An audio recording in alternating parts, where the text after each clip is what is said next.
right, this is Meeting Jerry Only and Doyle of the Misfits, Part 2. So, here is... Here we go. I'm trying to get it. I'm doing this backwards. There we go. Misfits. This would be Halloween night. Trocadero. 1996. October 31st, 1996. That's the next show I'm going to be talking about. And this is the first one I was talking about. Misfits and Sardonica, plus special guest, May 7th, 1996. $12. How about that? But yeah, that's from the Chameleon Club, which is no longer there. Trocadero, I don't know if it's there. Here's another one I might get to, the Dragonfly in 2005. Chameleon again in 2002. And just for shits and giggles, here's the original Misfits in 2019. All right, so I ended the video, or it got cut off as usual, by saying that, these days, people talk about Michael Graves versus Danzig, and, oh, I like this era better, and that was not, when this was here, everyone hated him. They wanted to kill him. That's what I'm saying is, Chud came out, to meet with the fans after that show I was talking about. But, there were 8 different drummers for the original Misfits, So no one really got attached or was it's the drummer, they're back. But to replace Glenn Danzig and, obviously I don't need to even say anything, but, now to hear people say, oh, well, Famous Monsters is my favorite, Graves Era is that just was not even a thought back then when they were touring. I mean, they were like, yeah. So he didn't come out, and it was probably good. Probably because that old guy tried to attack him or, whatever. Or no, I don't know. Either way, he didn't come out. So on to the next show, which is... Oh, Jesus, I'm sorry. I forgot this was about meeting Jerry and Doyle, so I said about meeting Jerry. So you went up to the stage. Jerry's at the back in the Chameleon Club. There's the bar, there's the area, there's the stage, and all the way in the back is where the band put their merch up. Jerry's back there with Chud selling merch, signing stuff, and then Doyle just appears on the stage. And you could tell, Jerry probably told him, hey, man, you have to come out here, because he did not want to be there. And then a group of fans are just staring there, in awe. And he's just on stage, like Doyle, I'm the, whatever, He-Man, I don't know. But people are just staring at him, and no one knew what to say. And he's like, yeah, what? I don't know. It was weird. My buddy got him to sign something. I didn't, for whatever reason. I just didn't know what to say. And, that was meeting Doyle. But guess what? I didn't have to pay $50 to do it. And unfortunately, I didn't get any pictures. Like I said, it wasn't like back when you had your phone with so I didn't get any pictures. I do have one with Jerry only. I'll probably use it for the thumbnail in this video, as I've been doing like I do with Glenn. But so the next time I saw him was, like I said, Halloween night. I know they played some show. They did play Halloween, I believe, the year before. But if you saw pictures from it, they're all wearing matching Misfits t-shirts. I don't know. And I think it was at Coney Island. I can't remember where it was. It was in New York or something like that. But either way, so like I said, I saw the other show I was talking about was in May. This was in Halloween, Trocadero. Okay, so I'm not going to waste too much time. I don't remember the openers. There were 2 carloads of us going down. Unfortunately, for some of our buddies, they broke down on the way, and I don't know if we had cell phones then or what the deal was. But yeah, we didn't know it. We got to the show and only half of us made it. And sorry, guys. It was a great show.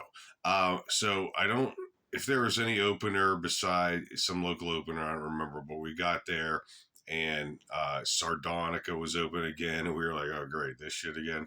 I don't want to bust their balls too much. They were actually better this time. Sal B seems like a pretty nice guy.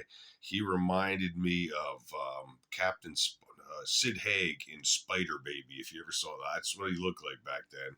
I definitely know he was scamming on some chick, and also he gave my guitar player a Misfits Doyle pick.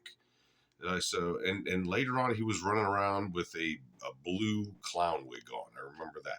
Either way, they were better this time. I don't want to give him too much shit. He seems like a nice guy. And then Misfits Halloween night, we're pumped.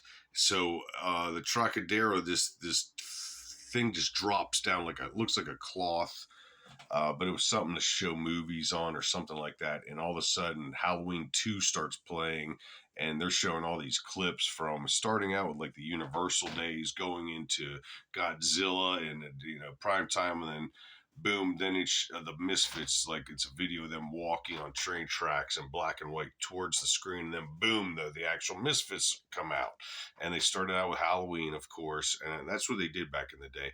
And keep in mind, they weren't playing any of the American Psycho stuff. Maybe like 3 songs. I think I remember them playing Blacklight and The Haunting and The Hunger. That might have been it. And I remember thinking Blacklight wasn't bad. And Dave, my buddy, was like, I watched Doyle. I watched how he played. I know what he's doing. But either way, I didn't think that the stuff was too bad.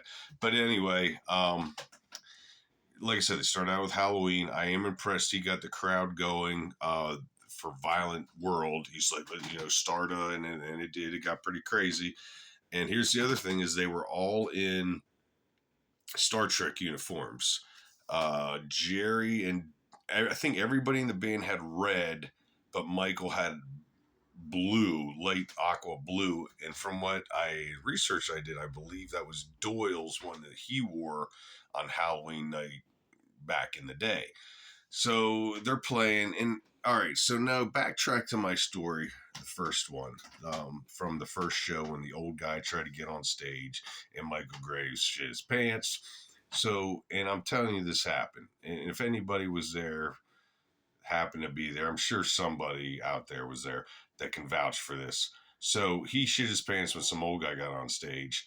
This time, whatever random, some chick comes running on stage, some punk rock chick, little, 90 pounds, skirt, and there's fishnets and all that. She's running towards Michael Graves. I don't really know what she was doing. I don't know what her plan was. But either way, he slapped the shit out of her. Slapped her so hard she fell down and her shoulders hit the ground. And everyone's like, whoa.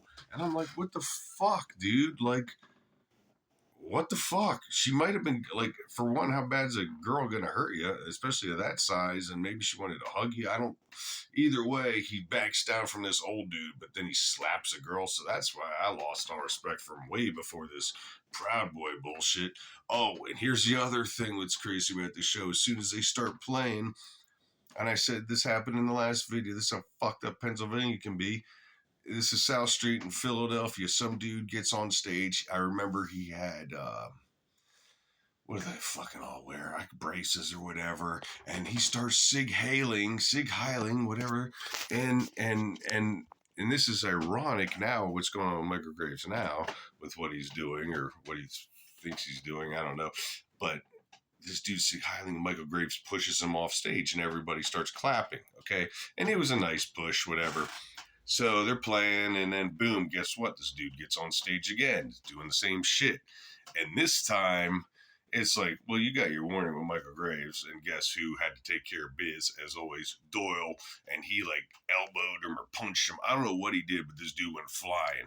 He flew out the fucking theater. Like, he flew through the glass doors. He never came back. We never saw him again. And then everybody really started clapping. So that was pretty cool. I'm glad I remembered that to put that in there. And it was a killer show. Come on. I know it's not the original, but that was cool to see. And like I said, it's before all the American Psycho stuff started happening. So it was still, the classic set. I'm going to go over a couple other Misfits shows just until the camera runs out or whatever, because my videos always cut off. So briefly, I did see them with when it was Jerry only and Marky Ramone. and Dez. And obviously, every at that point, everything started to go downhill. But it did. It was cool to see. It was really cool to see Marky Ramone. They did sound good at that time. But then, the next time I did see him at Robo, I did meet Robo. Um, he was just hanging out at the bar. This was at a place called the Dragonfly in Harrisburg, no longer there. I played in the basement of that place, but I believe they were playing upstairs. And he had a sweatshirt on. I had these pictures. I don't know what the hell I did with them, but like I said, I'll at least post the Jerry one. And he was just walking around down there, and because no one really knew who he was. I knew who he was, and I got a picture, and I was like, "Yeah, you're the drummer in my two favorite bands," And it was cool to meet him, and you're not going to see him anytime soon. He's got all these visa issues that he's had since the day he's been here, like even with Black Flag, and that's why he had the problems with the Misfits as well. So, and then I believe the next time I saw him, it was with Dez, and they had the Chupacabra, whatever drummer. And that time, Jerry came out and he was signing at the end, and he hit on my ex-wife, and my ex-wife at the time was probably younger than his daughter was at that time. But either way, he signed stuff, took a picture of me. Then he saw her. He's like, "Whoa!"